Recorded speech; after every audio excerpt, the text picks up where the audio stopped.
So I'm really delighted to be hosting this webinar on leadership, which is my absolute passion. It's what I've dedicated the last 20 years to help leaders become great leaders. And I'm absolutely delighted to be in conversation with Mark Harrison. Mark Harrison is the CFO and the COO of Procreate. Just before I introduce you, Mark, I just want to share a little story about how we came to know each other. Sure. Last year, you know what's coming. Last year,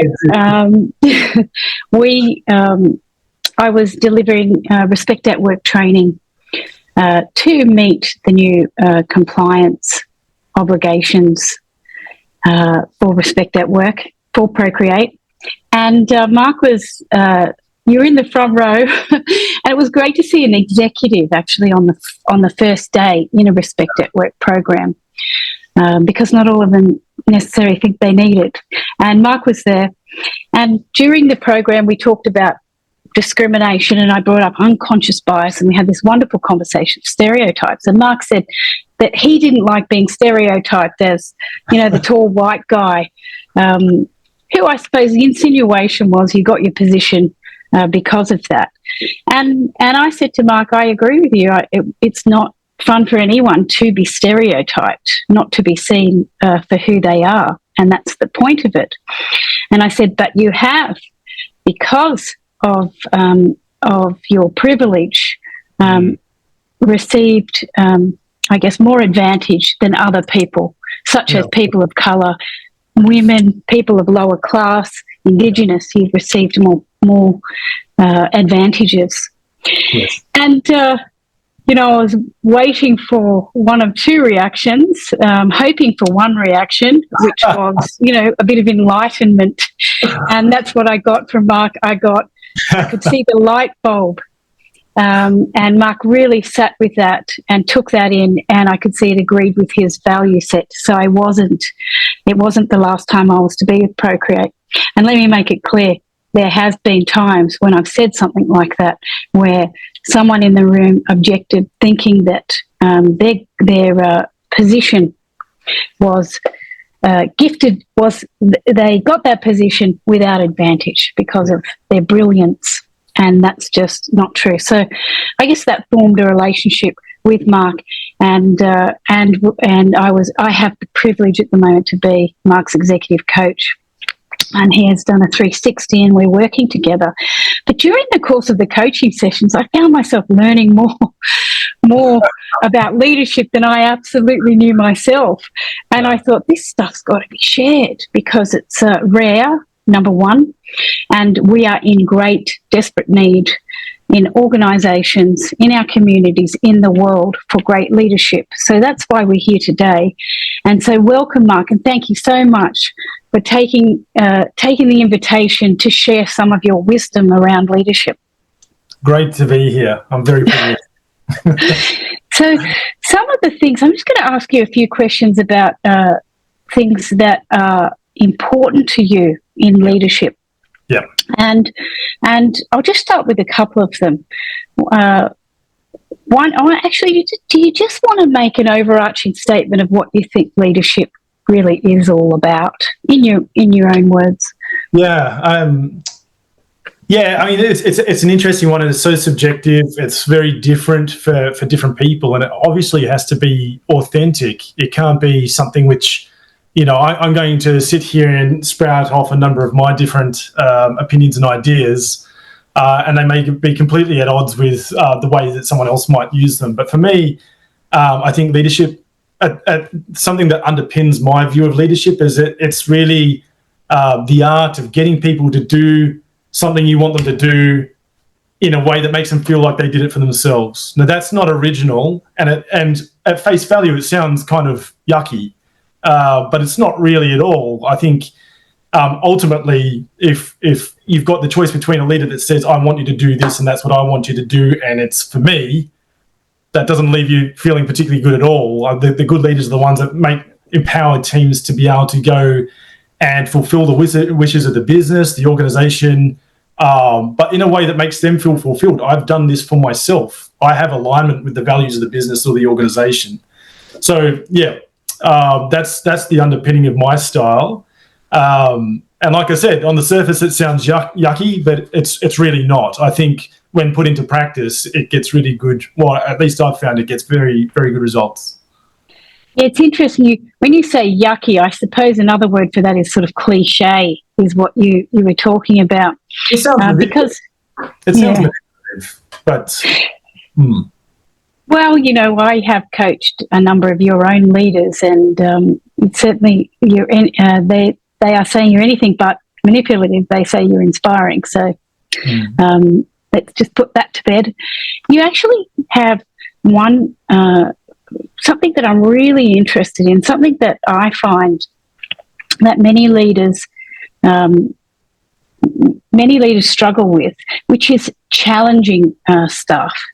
So seeing something that needs correcting, no matter even if it's a behaviour that might be, as in your words, a bit yucky to address and a bit sensitive. Yeah. And I've seen many leaders really struggle with that. But you aren't one of them. In fact, it's one of your values to challenge. Do you want to talk a little bit about that? Yeah, I think it's very important for leaders to challenge, and equally to invite challenge back. I'll talk about the challenging part for the first thing. When we're talking about staff engagement, and ultimately if staff are engaged, they're going to do a great job. If people are engaged, if they're inspired, they will do good work and they'll bring their best to work every day. And there's three things there. There's task significance, autonomy, and self-mastery. If you're knocking those three things on the head, chances are staff are going to be engaged. So challenging staff is critical to the self-mastery piece.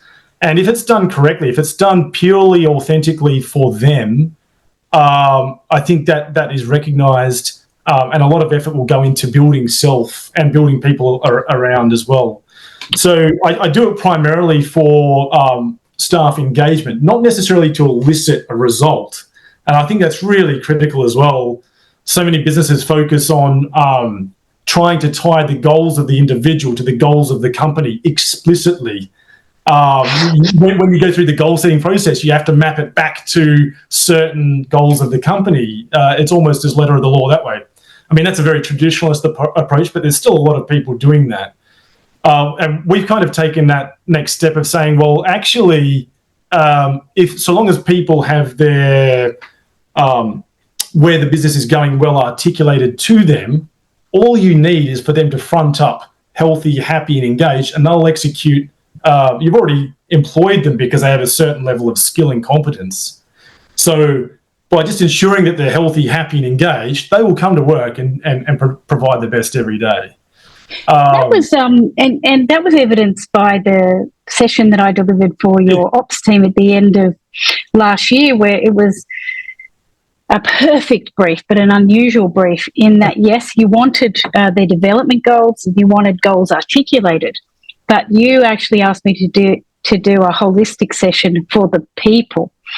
So we did their values, but we did the wheel of life, where they identified which areas of their life are out of balance. And so that philosophy that you've got about ensuring the whole person is well permeated into this workshop, which was absolutely wonderful, and you could see on their faces how much they appreciated that. You must see it in other businesses, you must see it in other businesses in your, certainly in your consulting career, of when you don't look at the well-being of people, what happens. Exactly right. I mean, in my previous life, I had the benefit of working across a very broad cross-section of clients in professional practice.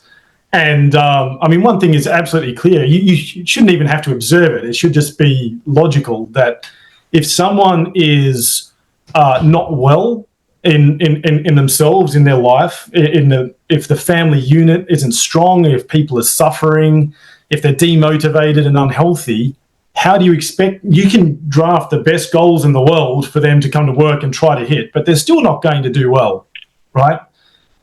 So I think this session that Kristen did for us, we took this very holistic view, as you've said there, by trying to build it from first principles, making sure that people are in their own lives. I mean, recognizing that work is just one tiny part of life. But if they're happy in life, if they're healthy as people, if their family unit is strong, if they have some groundedness and spirituality and they're comfortable in themselves, then they will come to work and perform. But expecting someone that is really sort of put out in every other way to come to work and perform well is just completely and utterly unrealistic. So that's where that came from. Can I circle back to the challenging thing? Yeah, please. Because there's two aspects of this. There's leaders that challenge their people for those reasons. It's for engagement, and often challenging isn't. It's just basically nudging them out of their comfort zone to make sure that they're always on their toes, but in the most positive way possible. But there's two sides to this. I mentioned before that it's important that the leader invites challenge as well. It's important that they demonstrate that they're prepared. I'm prepared to be kept on my toes. Yes. I can't expect other people to be on their toes if I'm not myself. And this is really an interesting one. I found this is where my leadership style is perhaps divergent from many others. If you come across these challenging individuals, these challenging staff members, more often than not, they're challenging because they're sparky, for lack of a better word. They want to do good. They want to be challenged. They want to be pushed. They are very clear on where they want to go. And if you're not providing that for them, that translates into challenging behaviours, being a bit cantankerous. And a lot of times leaders will put these people in the too hard basket, or they're a pain in the backside. I don't want to deal with them. And in doing so, they're missing out on two really vital things. And one of those is those challenging people managed, coached well, can provide the best mirror for the leader possible. They will speak their mind. So you're getting an honest appraisal every time. And secondly, it's like, if you manage to get those people inspired and on side, pick them up and drive them forward, they can have some of the best ideas and the best influence and the positivity that flows from it. They're just energy converters, and you can use it for good or you can use it for bad. Some people try to ignore the problem and push them into the corner, and all that does, and that person, that challenging nature becomes disenfranchised, and they'll influence that across the rest of the bit. That'll permeate. But equally, if you get them on side, you can use that person to permeate good positivity and drive them forward. It takes energy. These people are the disruptors, aren't they? These people who see differently, who think differently, and who need to express opposing views to have them heard, and maybe even be challenged back themselves. Yes. So these aren't people who are necessarily the people who just say, "Yes, Mark, I'll do what you say," even though I think there could be a better way. Exactly. I mean, I'm terrified of a situation where, if I've ever landed myself in a situation where people within my group are challenging what's being said, I've done something drastically wrong. These challenging people, I think they're high energy, high investment, but equally high reward, high risk, high reward. And I personally really thrive on taking the risk, taking the plunge with them, because we're all just making this up as we go on our sort of way through life, right? But I enjoy getting alongside these people and lifting ourselves up collectively. I think that's really good. But touching on this other point around silence or groupthink or lack of challenge, I was lucky enough to spend, or lucky or unlucky enough to spend quite a long time in defence as an officer. So I learned a thing or two there as well. And someone told me that, if people are coming to you griping and whinging, that's not a bad thing. You should encourage that to an extent. You should give them an outlet, because the moment they go silent, that's when you really need to worry. You've lost all respect. At least if they're bringing it to you, they respect you enough to tell you. Mm-hmm. If you get silence, if you get no dissent, if you get no disagreement, no challenge, you've lost the respect. So for me, as a self-check litmus test for my own sense, for my own success as a leader. I measure myself on the degree to which it's evident that people around me feel comfortable to bring issues to me. And actually, this brings me back to that funny little thing that we talked about the other day, Kristen, where, and this is a funny little idiosyncrasy. I don't put too much weight in it. But when I onboard someone new, I subconsciously measure the time that it takes for me to get them to chirp a little bit back at me. I think that's a measure of, when they come in, they're new, they're a little bit nervous, they're eager to please. But the moment I have someone sort of throw a little bit back at me or flick a little bit back at me, that's great, and it gives me an opportunity to demonstrate that there is no fear of reprisal or retro. I'm not going to get my back up. Sorry, my speed. Bear with me. So you're talking about banter, actually. You're saying that, yeah. Yeah, I'm not talking about anything disrespectful, obviously, but banter is super helpful in that it shows them that they're testing the water effectively, and they go, hey, yeah, he can laugh at himself, he can take the criticism, he can take it, and it builds trust immeasurably. And from that point on, it's at that point that I'm like, right, now you're onboarded. Now we can get together and do some good work because I know that we've built this rapport and this trust. So it's a funny little self-metrics, I guess. So I really like the way with your leadership style, you care about the whole person. You allow them to challenge you and you challenge them. Yeah. And you really do hold them to account, your people, to account for what they committed to, whether it's their work, but also behaviour. So tell us a little bit more about the importance of accountability for yourself and for your team.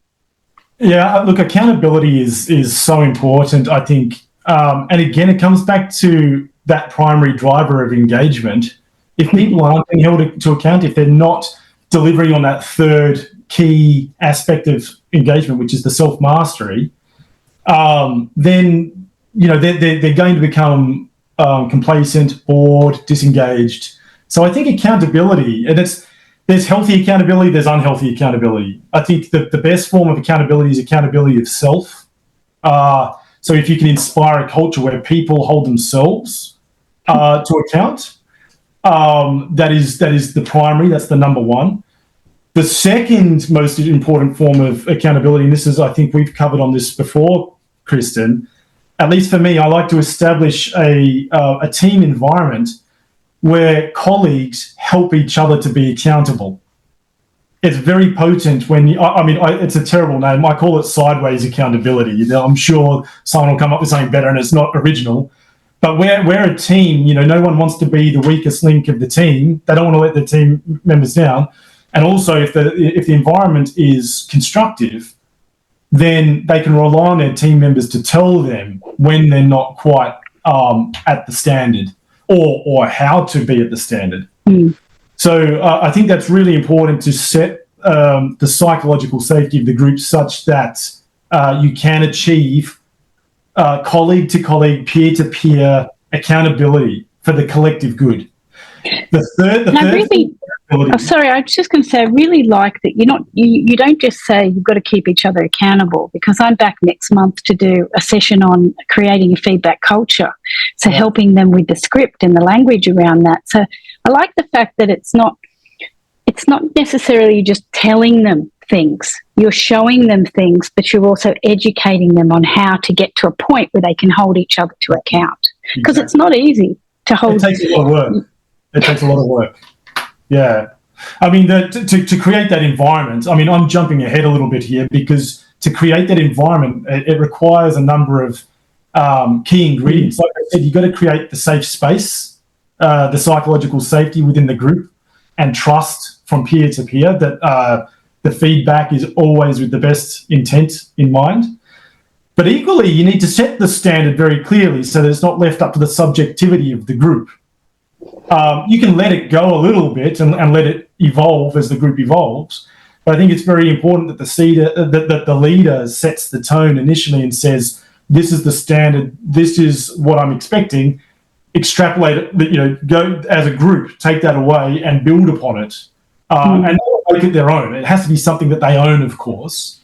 But so we're talking about agreed behaviours. So psychological safety, agreed behaviours, and also a very clear direction.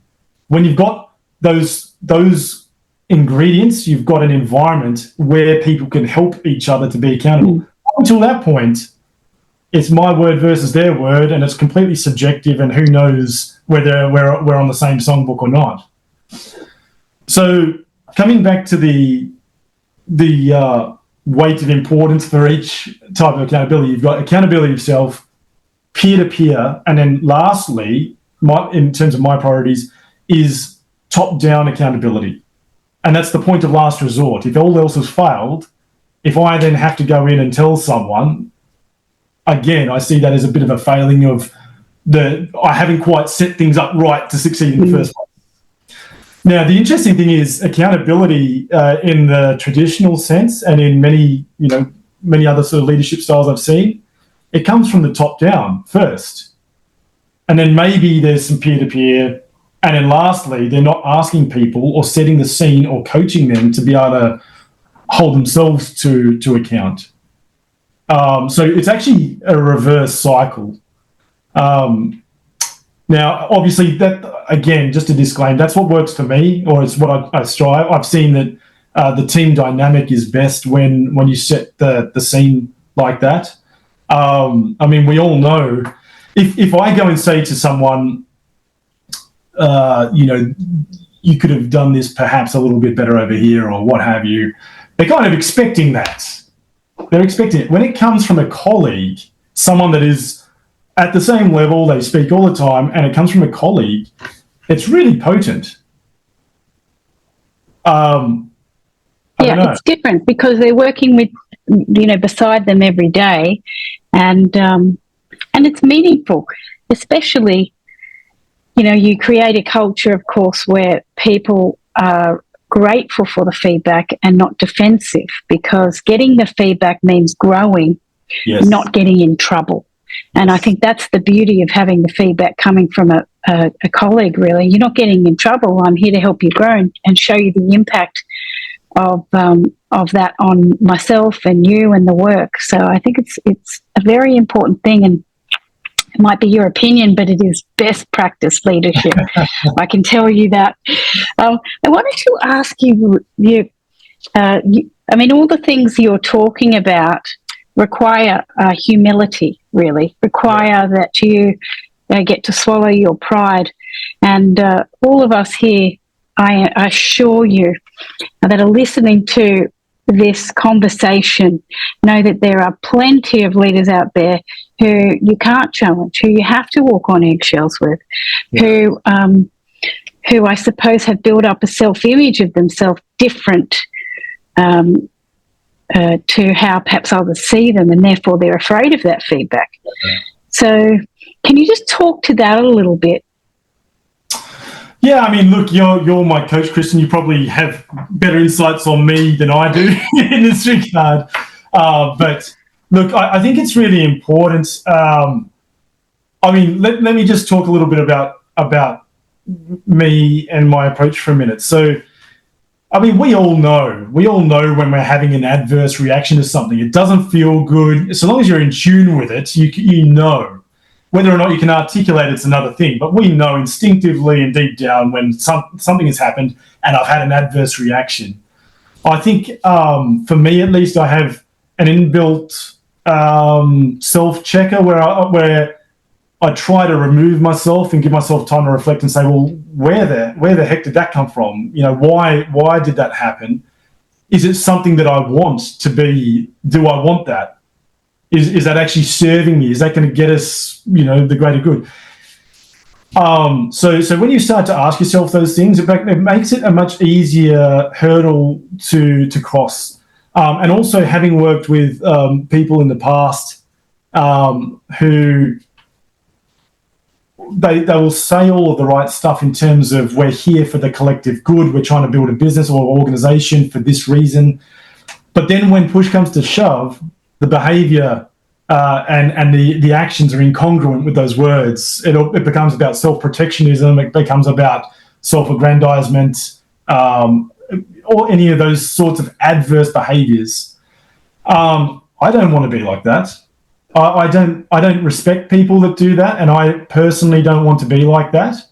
And I don't want the people that I'm leading to be like that either. So I think it's really important to just always just go, look, we're on this funny little journey of life. We're not. Some people here might be in really on the call might be in very serious positions with very serious implications. The reality, from my perspective, is the vast majority of us, we don't have lives on the line here. We can afford to deviate a little bit, make a mistake, learn from it, self-correct. And we should use that, because what's the point of saying stuck in a mindset which is quite clearly not a comfortable one, that we're not proud of? You can't hold your head high and say, I responded to that the wrong way, and I know I responded the wrong way. So I just think it's very important to, in expecting others to follow your lead, in expecting others to try to, if you want to cultivate respect, you have to come at it from humility. You have to be able to show that, I'm willing to question myself as well as you and others around me, and that's totally fine. Well, I pretty much know that there's a lot of people listening to this who are struggling with leaders that they can't tell the truth to. So it's really refreshing to hear you talk like that. And I think part of it is, of course, is one of your values is learning and growing. It's incredibly important to you to be growing and not stay stuck, which is, I think, a very important quality of a leader. I wanted to talk to you. I mean, there's so much, I've listened to your philosophy, and there's no way we're going to fit it into an hour. But before we're actually done today, I do want you to talk about decisions over charisma. Yeah, okay. This one's an interesting one. And it comes back to, as you just said there, Kristen, I am a lifelong learner, as many of us, and take a great fascination in these sorts of the philosophical or conceptual idea around what makes good leaders. And I had a friend of mine who I joined the Defence Force with when we were 18. I met my future wife and decided that it wasn't for me, so I stayed in the reserves. He went headlong into a career in the infantry, which culminated with him being a very, what I would consider a very young, high-ranking officer by the time he left the army. And he actually went to the Special Forces. So he's seen a lot. He's had multiple deployments. I think when he was 24 years old, I mentioned to you, he was in Timor, in charge of 500 troops in Timor. And he had a direct line back to Alexander Downer at the time. So he had this level of responsibility at the age of 24. And this is completely belying his growth trajectory from childhood to a teen. I mean, we're talking about someone that had a very traumatic childhood, went right off the rails, and then managed to bounce back through their own level of self-determination and self-awareness. Anyway, so he's clearly got a lot of my respect. Anyway, we would conjecture what it takes to be a good leader. We wanted to go and present this sort of material to people in a consulting sense as well. And I said, well, you can't teach charisma, so what is it that we're actually trying to imbue people with here? What are we actually trying to teach? He said, charisma? Charisma gets people killed. And now, caveat, he was talking purely in a defense operational sense here, okay? So take this with a grain of salt. But in his very words, after 15 years of literally seeing and making decisions that could or could not get people killed, he said, charisma gets people killed. He said, over a timeline, naturally people, and soldiers in defence, they will follow the person that makes the right decision most of the time. It doesn't matter if they are dramatic, charismatic. They could be the most quietly spoken person in the corner of the room. But when the chips are down, if they're making the right decisions most of the time, they're going to keep people alive and they're going to get the job done. So people will follow that. So in a very extreme sense, now that's an extreme scenario, but in a very extreme life or death sense, he just said, forget charisma, it's all decision making, which I found quite interesting, because let's look at the other side of that. If there are plenty of leaders that have charisma, that's what got them to where they are. And having charisma, let's not talk down on it. It's a great thing. It's a great thing to try to cultivate, because it can inspire people. It can bring people along. It can, do a great number of things. It can bring positivity to people's lives if you know what it is and how to use it. The problem that we see all too often is that people with charisma become so reliant on their persuasiveness and their charisma that they can literally start sprouting anything they want. And there's countless numbers of these people pushing out self-bias on the internet on a daily basis. But they can say anything they want, completely uncurated, not necessarily correct, not fact-checked, not well-considered, but they can bring people along. I mean, if you look at history, Hitler had charisma. Vladimir Putin has charisma. These people have charisma. Donald Trump has charisma. So I'm going to stop right there before I go down a political rabbit hole. But people with charisma don't necessarily have leadership. They have persuasiveness. They have a way of bringing people around. Whether or not that's in the collective good is completely neither here nor there. So I guess coming back I actually think more of us too, I've noticed more of us are picking up, have better bullshit detectors, for want of a more graceful term. We have better bullshit detectors. In other words, we can see when someone's saying something without the facts, or trying to massage something, or honestly manipulate people with their charisma. Yes. It becomes a little bit more obvious for some of us. Of course, then you're talking about a great number of others who are just looking at the charisma and saying, well, this guy or whoever knows what they're talking about, so we'll just sit back and let that person do the thinking for us. Yes. Yeah, look, I mean, I think you're right. People nowadays are learning to be maybe more skeptical, and people do have better bull dust detectors and filters. So that's really good. The thing is, even those that don't, and coming back to the point of my friend that I was talking about, on a long enough time scale, the person that relies on charisma time and time again, eventually people will see through that.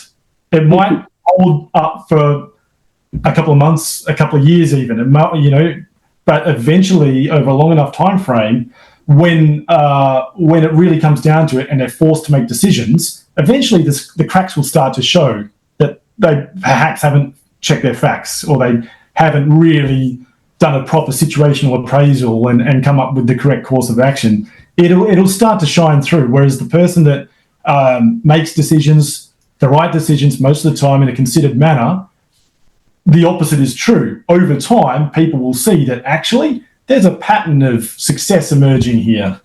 So look, without being binary, my sitting on the fence position is that you should have both. You should have, I prefer to fall, if I had a choice, I would prioritize the decision-making over the charisma.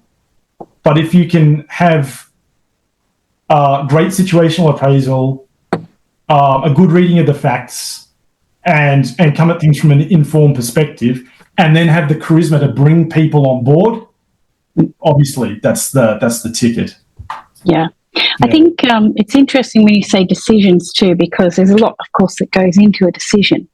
Yeah. But when a decision is made by somebody who is aligned with common good values rather than just purely self-interest, when decisions are made, it's both the facts, but it's also sort of this other element that comes in, which is an intuition around, is this going to be good for people? Is this going to end well?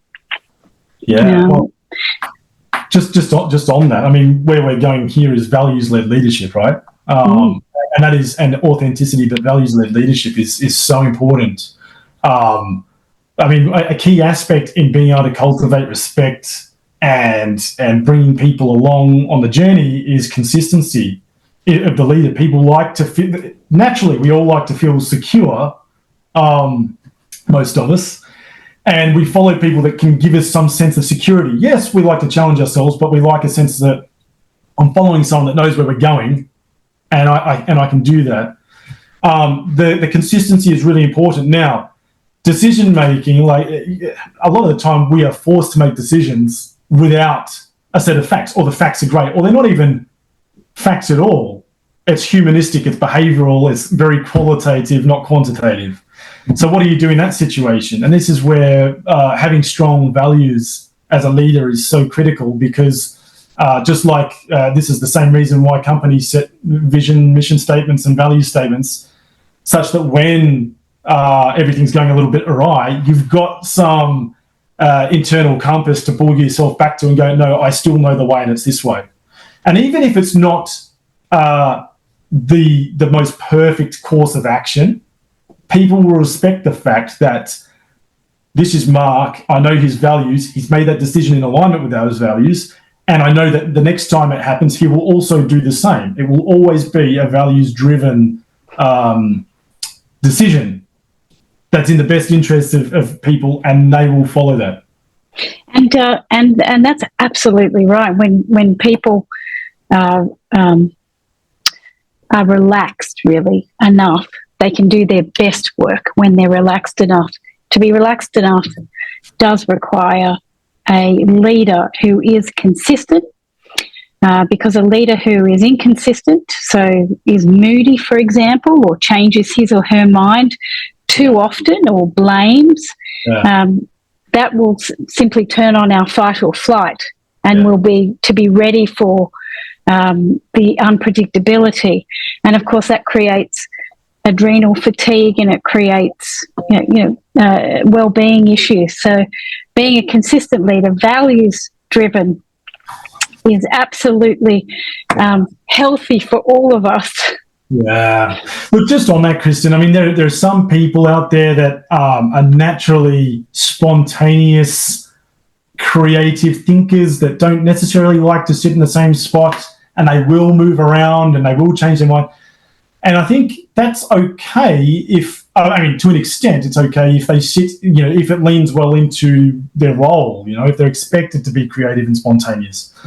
But I think from a leadership perspective, in trying to drive a business forward, it's very important that those people are self-aware that they are that person, and either imbue themselves or train themselves to be consistent when it matters, or put support structures around them, recruit to support those deficiencies and provide a degree of consistency.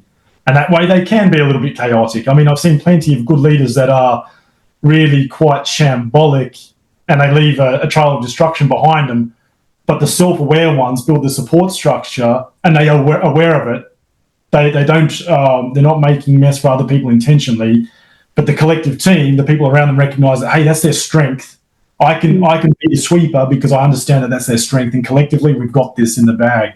But if someone is shambolic and all over the shop and not consistent, not values driven, and they don't recognise it, or they don't try to build those skills, or they don't put the support structure in place, that is a traumatic environment for everyone around them. Yeah, it is. I wanted to just one more point before I get on to talking about human resources and leadership here. Inputs versus outputs. This is you're very passionate about this subject for good reason. Do you want to share with everyone why it's important to focus on inputs, not outputs, or not just outputs? Not just outputs. So starting off, I mean, it's very. Let's start off with the end here. The outputs are important. They are important because obviously you can't, if you don't know even the general direction as to where you're going and what success of that general direction looks like, and you haven't communicated it effectively, how can you expect anyone else to sort of drive the business in a way that's going to get you there? So you have to start, obviously, state what the desired outputs are, and let people know what the measurements are, and then obviously go through that cycle. That's just bread and butter. But I think where a lot of businesses and leaders go wrong is they get hell bent on the outputs. They only focus, they only measure the outputs, they only measure the KPIs and the lagging indicators. And this is very dangerous, because what that can lead to is short-term thinking, adverse behaviors. As we know, if you incentivize someone and you're measuring the wrong thing, what you measure is what you get. You're going to get a bunch of adverse behaviors that just see them getting earnouts and bonuses each year, but not necessarily the right outcomes for the business or the people around. So that if you just set the outputs and measure only the outputs, people will get to a position, or the types of leaders that will be cultivated within that business are the ones that will justify any means to get to that outcome. Naturally, they'll gravitate towards it because that's the scene that's been set. Mm-hmm. If you look at really good athletes, they obviously set a target and say, I want to go and do well in a particular event or a particular sport. But then they go away and they drill the form, they build their psychology, they eat correctly, they train hard in the gym, they do anything, they're focusing on the inputs. And more often than not, and their self-discipline, their psychological state of mind, more often than not, people that focus on these things, the outputs will come. The same can't be said if you focus on the outputs too much. The first short-term duration, the first couple of years, you might get those outputs, but what happens is that the lack of focus on the internal goings-on or the inputs, and the fact that people will justify any means to get there, means that it can go completely off the scales in a way that you didn't want it to or intend it to. It's like saying, I'm going to become rich and famous, but how many rich and famous people do we know that just absolutely lose sight of life in the process? But at the same time, if you focus on the inputs, it comes back to this healthy, happy individual thing. If you focus on that, if you focus on how the work is done, how we purport ourselves at work, much to the entertainment of my people, I get hung up on discipline quite a bit. I think it's very important to maintain discipline for self and for others, and to have a level. And if you're doing that and you're bringing your A game every day, and you're all working on a coherent plan together and focusing on those inputs, the outputs are absolutely going to come. The outputs will absolutely come. Another anecdote, back when I was in professional practice, as a young partner in a financial services firm, we had, in my first year, I came in very brashly and wanted to make my mark on the situation. This is a long time ago. And I actually went and said all the KPIs of the company, we're no longer looking at those ones. We're looking at these ones here. And what I put forward was net promoter scores, client satisfaction, employee engagement surveys, all this sort of stuff. And cross referrals actually as well, in a very commercial sense. But I changed these KPIs to be more focused on the inputs. Now, look, let me tell you, the first year was absolutely disastrous. In terms of hitting the financial KPIs that the business had set for me as a leader, I failed dismally.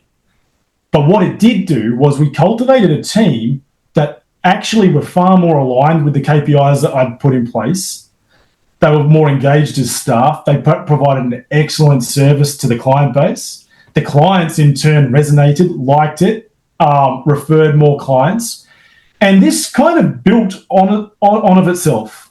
We got more staff wanting, leapfrogging from other teams to join our team because they saw that things were happening. And the word of mouth referral was amazing, absolutely amazing. So throughout the GFC, we were the only part of the business in the south of Australia to see double-digit growth. where everyone else was going backwards. So the interesting thing was the first year was a complete and utter failure, but it set the foundation for what was to come. And then because we did the work with our clients up front, and because we had developed a new way of working, it built upon itself, and we focused on the inputs and the outputs, which I never ever spoke to my staff about, around productivity, around sales and revenue and all these sorts of things. They just happened. They were a byproduct of focusing on much more humanistic, aligned KPIs. So that's, for me, that was an early learning for me, an experimentation of what didn't work and also what worked, but focusing on the inputs, not the outputs. I just love that, because you would have, what you're not saying there is the first year you must have got a bit of pressure from above. Yeah, you got a bit of pressure there too. What are you doing here, Mark? You're focusing on how employee engagement and motivation and relationships. Can I tell you, Kristen? I think I might have mentioned this to you, but I'll share it for everyone else. The first year's performance appraisal, we had the chief executive fly down from, I think he was based in Melbourne at the time. He sat with me, didn't say a word, shuffled his papers, had a look at the numbers, looked me in the eye and said, "Why did you even bother coming to work this year?" I kid you not. I don't begrudge him for this at all. Well, at the time I did. I was furious. I wanted to flip the table. He was in danger, whether he knew it or not. But look, I suppressed that, and I looked him in the eye and I said, "Next year I will show you."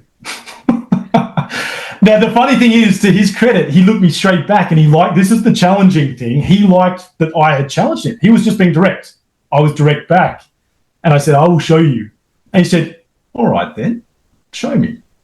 And that's what I did. I came back the next year, and lo and behold, the results were fantastic.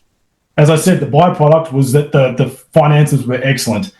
And just as quick as he was to write me off the year prior, he was just as quick to say, one of the best achievers in the business. Well done, across Australia, New Zealand. That's fantastic. And he made it as an example to others in the business to follow.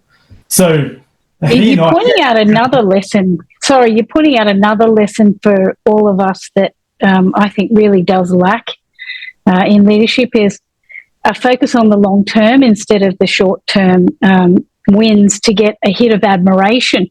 Yeah. A lot of people, well, we'll just meet this and we'll meet this target, we'll overachieve it, we'll burn people out, but I'll get a pat on the back and a bit of admiration. But what you were doing is resisting sort of any short-term solutions to what was a culture an issue with the culture.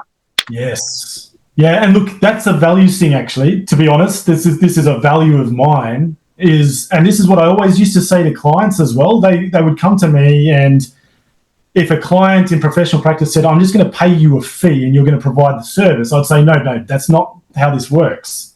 I can nominate plenty of other people you can go speak to about that, but I'm not interested. The people, and I was very selective actually in who I worked with in a client sense. But the people that I really love to work with are the ones that I say to them, I want to be sitting here in 5 to 10 years' time over a coffee or a drink and looking back and going, look at the distance we've traveled, look at all the things we've done together and the positivity, the net positive movement that we've created here. I'm not about earning a fee for that year, the revenue. I'm not about the KPI. I'm not about the bonus or the pat on the back. My biggest pat on the back comes from me. And it comes from me in 5 years' time, looking that I've actually collectively, not just me, with this person, we've done this together. And that is really, I don't know quite where that comes from. I'll leave that to you to dig out in future sessions. But that is really, I mean that. That's a very important thing for me to be able to do that. And that's what I see. That's what I see in your leadership with other people. You're bringing people along, and people are saying, "Wow, look what we did together." Yeah. And that must be, given it's one of your values, it must be a really great feeling. It is. I think that then leads itself into the next area, which is the best sense of job satisfaction for me is, I don't get me wrong, I do like to see results, but I love to see people thriving. I love to see people growing, experimenting, failing, getting back up again.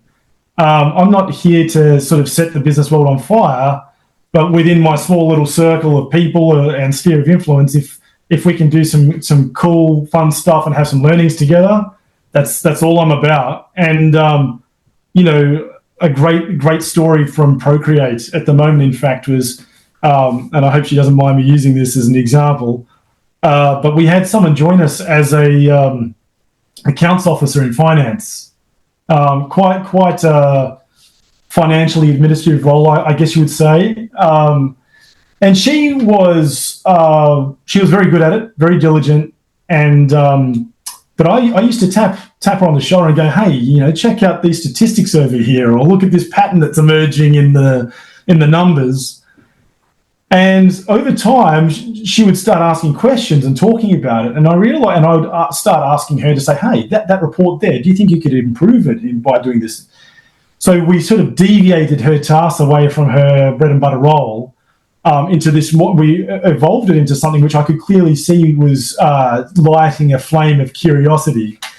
And at a point in time, the head of finance and I collectively looked at this person and said, look, let's not hold her back in a career path, which would have been largely compliance and financially administratively driven. Let's not hold her back in that. She's shown a real aptitude towards the more creative side of the numbers, the statistics and data analytics. So we actually made a role for that and have put that to use.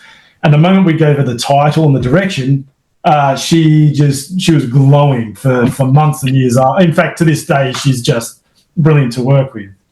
And, I think we can give ourselves a pat on the back for that, saying, hey, we helped someone unlock a barrier there that otherwise might have held them back. We showed them I think that's absolutely wonderful. And the fact that you recognised that and weren't just keen on keeping her in a box, because it was again, that's part of your values. I wanted the last thing before we go is to have just because we've got HR in this call, and a lot of HR I know struggle with leadership. Yeah. And often struggle with challenging leaders. And how I foresee in the future HR to be morphing and changing is to be more of that challenger, rather than or should I say, pushing back and being the voice of the people, telling the leaders, however hard it is, that not to do that, restructure that way, to push back because it's going to hurt people. Because I feel like over a period of time, HR was made to be part of the executive team, of course, but then actually that some of them lost their focus, that they are actually there to talk about what the impact of people is going to be on decision making and how to actually create an engaged workforce. And that does require a lot of pushback on managers, because a lot of the executives have lost their touch with people. What are your thoughts on that? I completely agree with a lot of that sentiment, Kristen. I think, I've had the benefit of working with a number of human resources people in different organisations over my time in business, and it's interesting. You get all sorts. Actually, you really it's a profession that seems to attract a very broad array of personalities.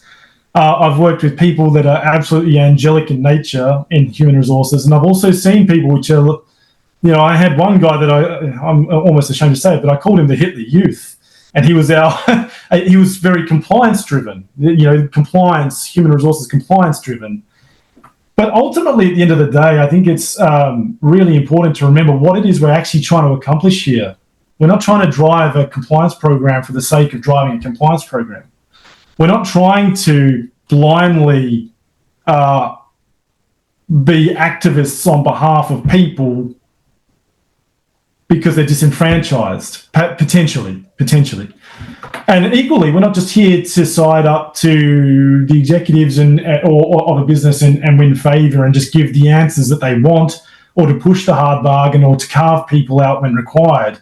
That's what we're actually trying to do here is, as a business at Procreate, we're trying to build amazing, world-leading software products that we can essentially distribute to the world for the collective, creative, greater good of the people that use the tools that we provide. And from that first premise, working your way back, it's become absolutely blatantly apparent that in order to build these things, you've got to have very, very strong depth of leadership within the business. You've got to be able to have the direction, the thought leadership, the creativity, and you've also got to have the technical wherewithal. You've got to be able to harness the technical wherewithal. Leadership with ideas, without that wherewithal, they're not going anywhere. And equally, technicians without the ideas and the strategic direction are equally not going anywhere.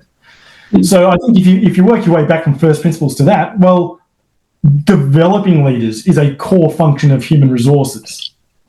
Building the wherewithal, the technical wherewithal, or providing the resources or the foundation or the structure within the business for them to be able to flourish and provide their services to the best of their ability, making sure that everything is aligned. They're not, it's not a compliance role. It's a highly, highly strategic role that is vital to advising the decision make the executives or the board or whoever it might be. And I think I've seen the best cut through when people are obviously humanistic in their approach and they understand motivational behavior and how to lead, yes.